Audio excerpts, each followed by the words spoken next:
Hello and नमस्ते everyone. तो आज इस वीडियो में हम बात करने वाले हैं रीट 2022 के इंग्लिश के लैंग्वेज 1 के पेपर के बारे में। आज की क्लास में हम बात करेंगे शिफ्ट 2 के पेपर की। शिफ्ट 2 एंड लैंग्वेज 1 इंग्लिश के पेपर का सॉल्यूशन आज हम करने वाले हैं। शिफ्ट 1 के पेपर का सॉल्यूशन हम ऑलरेडी कर चुके हैं, वो आपको चैनल पर मिल जाएगा, आप वहाँ से देख सकते हैं।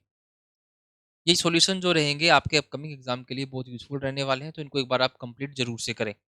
यहाँ पर हम डिटेल सॉल्यूशन करेंगे, जिससे अगर ये क्वेश्चन दोबारा आता है या इससे मिलता जुलता कोई क्वेश्चन आता है तो उसको आप आराम से सोल्व कर सकते हैं।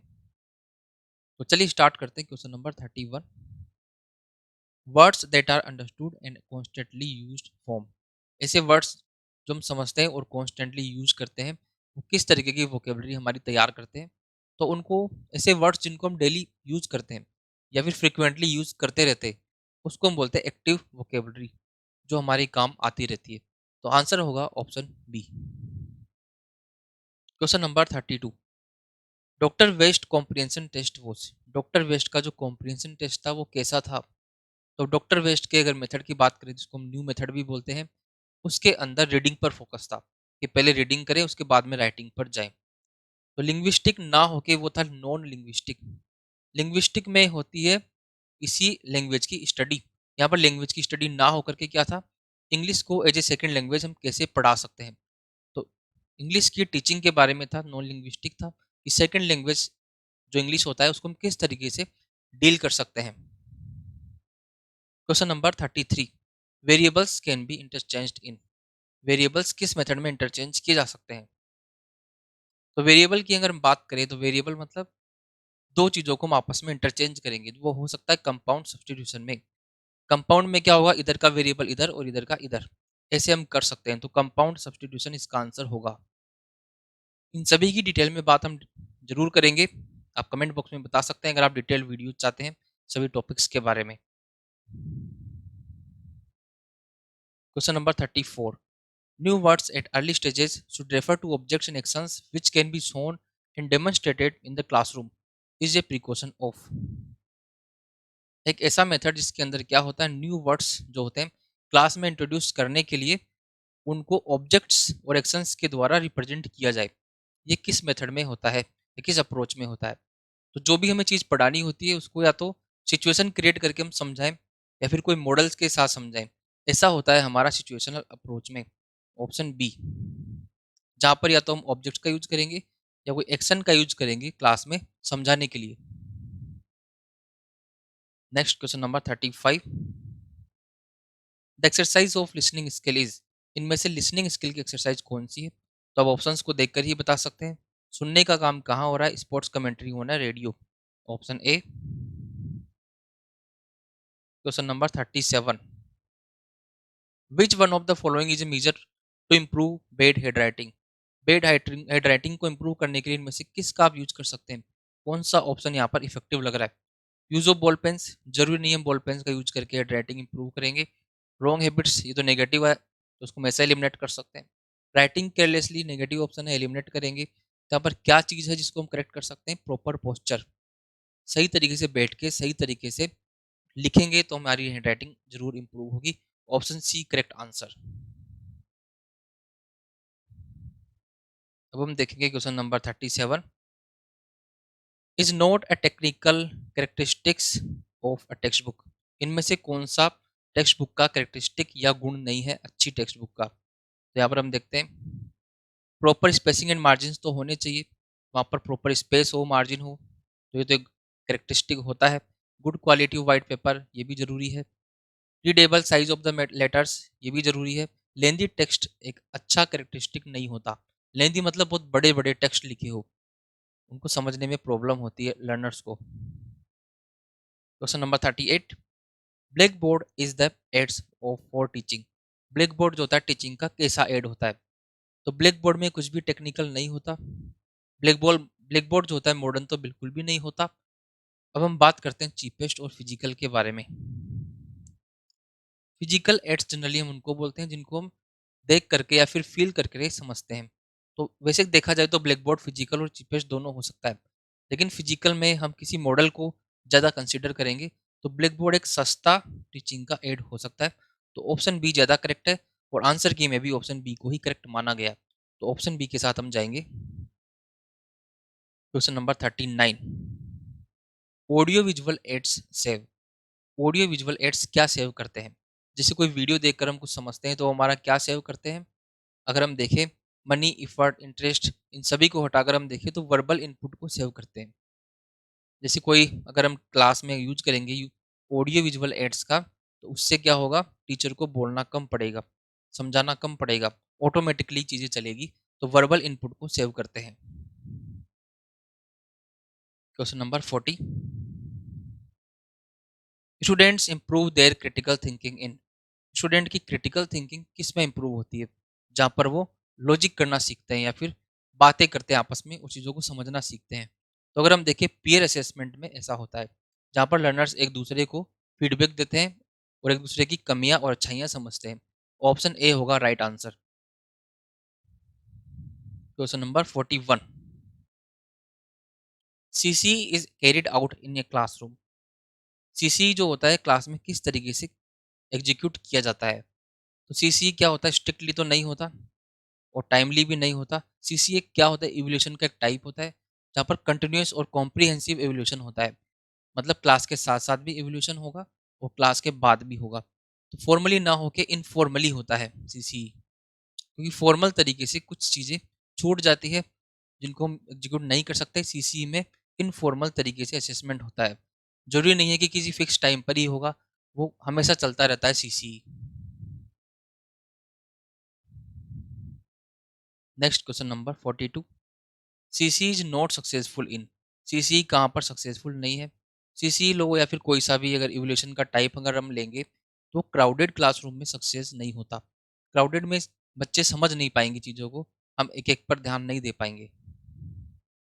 Question number 43, for a good test in English. English में गुड टेस्ट कैसा होना चाहिए? तो इंग्लिश में गुड टेस्ट के लिए अगर हम देखें तो language must be lucid and clear. Language clear clear और स्पष्ट होनी चाहिए। तो ये एक अच्छा कैरेक्टरिस्टिक है गुड टेस्ट का। तो ऑप्शन ए के साथ हम जाएंगे। क्वेश्चन नंबर 44, तो इनमें से कुछ क्वेश्चंस तो रिपीट भी हो सकते हैं, तो इन पर आपको जरूर से फोकस करना है। Matching test is an example of. Matching test जो होता है जहाँ पर हम कॉलम मैच करते हैं, वो किस तरीके का एग्जाम्पल होता है? तो वहाँ पर ऑब्जेक्टिव टाइप का ही एग्जाम्पल होता है। इसमें ना तो आपको लिखना पड़ता है, ना कोई आंसर देना पड़ता है। ऑब्जेक्टिव टाइप का टेस्ट होता है। अब नेक्स्ट जो हमारा पैसेज है, उसको आपको पढ़ना है और आंसर करना है। हम पैसेज को यहाँ पर नहीं पढ़ेंगे, क्योंकि पैसेज से जो क्वेश्चन एग्जाम में आते हैं वो पैसेज से रिलेटेड ज़्यादातर नहीं होते हैं। पैसेज से भी वोकेब के और ग्रामर के क्वेश्चन ही आते हैं। तो हम डायरेक्टली क्वेश्चन पर यहाँ पर चलते हैं। Question number 45, the synonym of refuse is. Refuse का सिनोनिम क्या होगा? रिफ्यूज मतलब मना करना, सेकंड फॉर्म है, तो यहाँ पर हम बोल सकते हैं सिनोनिम होगा डिनाइड। डिनाइड का मतलब भी मना करने के सेंस में होता है, ये भी एक सेकंड फॉर्म है। Question number 46, the antonym of politely is. Politely का एंटोनम क्या होगा?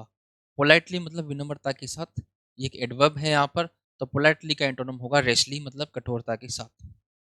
यहाँ पर ध्यान देंगे एंग्री नहीं होगा, एंग्री मतलब गुस्साल, ये गुस्सेल बोल सकते हैं, गुस्सेल, एंग्री। तो यहाँ पर एक एडजेक्टिव है और करेक्ट यहाँ पर फिट नहीं होगा, पोलाइटली का एंटोनम रेशली ही होगा। 47 देखेंगे, the correct spelling is. Correct spelling बतानी है एकेडमिशियन की, तो जिसमें भी एकेडमिक आ रहा है, एकेडमिक वर्ड आपको जहाँ पर भी दिखेगा वो करेक्ट स्पेलिंग होगी। तो ऑप्शन बी में करेक्ट स्पेलिंग है academician, option B correct answer होगा। तो क्वेश्चन नंबर 48 देखते हैं, the verb form of enrol is. Enrol की वर्ब फॉर्म क्या होगी? एनरोल की अगर हम बात करें तो यहाँ पर सिंगल एल और डबल एल दोनों स्पेलिंग करेक्ट होती है। डबल एल हम यूज करते हैं अमेरिकन इंग्लिश में और सिंगल एल हम यूज करते हैं ब्रिटिश इंग्लिश में। तो इंडिया में जनरली हम ब्रिटिश इंग्लिश को फॉलो करते हैं, तो आंसर यहाँ पर होना चाहिए एनरोल। जब इसकी सेकंड फॉर्म बनती है तब डबल एल आ सकता है। एनरोलमेंट जो होता है उसके अंदर जब इसकी नाउन फॉर्म बनाते हैं उसमें भी सिंगल एल ही आता है, लेकिन आंसर की में डबल एल को करेक्ट माना गया था, तो आप इसको भी ध्यान देंगे। हो सकता है यहाँ पर बोनस मिला हो, तो यहाँ पर करेक्ट आंसर तो होना चाहिए एनरोल, लेकिन आंसर की में माना गया था डबल एल, अमेरिकन इंग्लिश वाला। वैसे जनरली ब्रिटिश इंग्लिश वाला करेक्ट होता है। Question number 49, part time stands for.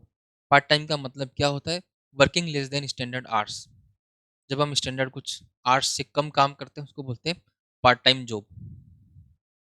Next एक पैसेज है, उससे कुछ क्वेश्चन है, तो क्वेश्चंस पर हम डायरेक्टली चलते हैं। He hold with happiness, the underline verb is in tense. ये वर्ब जो किस टेंस में है? होल्ड का मतलब होता है जोर से चिल्लाना, चीखना। तो यहाँ पर होल जो होता है ईडी लगा हुआ, मतलब सेकंड फॉर्म में पास्ट सिंपल टेंस होगा। Next question, she ran to him and patted him through the bars. यहाँ पर थ्रो का पार्ट ऑफ स्पीच बताना है। थ्रो की अगर हम बात करें तो एक एडवर्ब भी हो सकता है, एडजेक्टिव भी हो सकता है, इसके अलावा प्रीपोजिशन भी हो सकता है। इस पर्टिकुलर सेंटेंस में क्या होगा? यहाँ पर हम देखेंगे थ्रो के बाद में नाउन का यूज है और प्रीपोजिशंस के बाद में हम नाउन का यूज करते हैं। तो करेक्ट आंसर क्या होगा? यस, प्रीपोजिशन यहाँ पर थ्रो का पार्ट ऑफ स्पीच होगा। Question number 52, choose the conjunction. यहाँ से कंजक्शन कौन सा है जो दो सेंटेंसेस को कनेक्ट करता है? वो होगा यहाँ पर बट। डिटर्मिनर यहाँ पर इनमें ऑप्शन में से कौन सा है? तो आर्टिकल्स को भी हम डिटर्मिनर बोलते हैं, तो द ऑप्शन करेक्ट आंसर होगा। Question number 54, choose the correct comparative degree. यहाँ पर करेक्ट कंपेरेटिव डिग्री कौन सी होगी? तो अगर यहाँ पर हम बात करें हैप्पी की कंपेरेटिव डिग्री होगी हैप्पियर। 55 में बताना है आपको right option, C sold all the articles for no profit. दिए गए सेंटेंस का क्वेश्चन फॉर्म क्या होगी? तो यहाँ पर सेकंड फॉर्म का यूज हुआ है, तो क्वेश्चन जो बनेगा डिड से बनेगा। सी और डी ऑप्शन को हम एलिमिनेट कर सकते हैं, और डिड के साथ सेकंड फॉर्म नहीं फर्स्ट फॉर्म आता है, ऑप्शन ए होगा करेक्ट आंसर। क्वेश्चन नंबर 56 पर हम चलेंगे। Choose the active voice of. दिए गए सेंटेंस का एक्टिव वॉइस क्या होगा? तो यहाँ पर हम देखेंगे हेड बीन सपोर्टेड का यूज हुआ है, तो had plus been plus third form का एक्टिव वॉइस होता है हेड प्लस थर्ड फॉर्म। जो हमें कहाँ दिख रहा है उस ऑप्शन को हम डायरेक्टली क्लिक कर सकते हैं, ऑप्शन सी। क्वेश्चन नंबर 57 देखते हैं। The saint chanted God is great. Indirect speech क्या होगा? तो God is great universal truth होता है, तो यहाँ पर इसका टेंस चेंज नहीं होगा, तो वो वाले ऑप्शन को हम एलिमिनेट कर सकते हैं। और यहाँ पर रिपोर्टिंग वर्ब पास्ट में है, तो इसको हम क्या कर सकते हैं, पास्ट में ही रखेंगे। और यहाँ पर सेड टू नहीं है, तो यहाँ पर टोल्ड में चेंज नहीं करेंगे, इसलिए भी ऑप्शन बी गलत होगा। इसके अलावा अगर हम देखें तो सेंटेंस इंटरोगेटिव नहीं है, तो सी ऑप्शन को और डी ऑप्शन को भी एलिमिनेट कर सकते हैं, ऑप्शन ए करेक्ट आंसर होगा। Question number 58, the word question number 58, the word for the phonetic transcription is. यहाँ पर हम देखेंगे ये किसकी स्पेलिंग है, किसका फोनेटिक ट्रांसक्रिप्शन है। तो अगर हम देखें इमिडिएटली लास्ट में ली का साउंड आ रहा है, तो ली का साउंड जहाँ पर नहीं आ रहा उसको तो हम एलिमिनेट कर सकते हैं।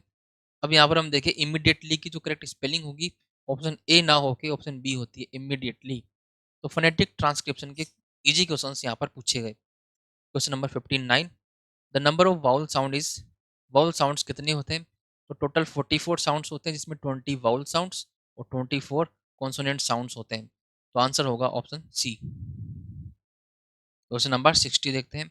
The knowledge can be stored in mind permanently, the principle is term is. जो लैंग्वेज माइंड में परमानेंटली स्टोर हो जाती है उसको बोलते हैं प्रिंसिपल ऑफ कॉन्क्रीटनेस।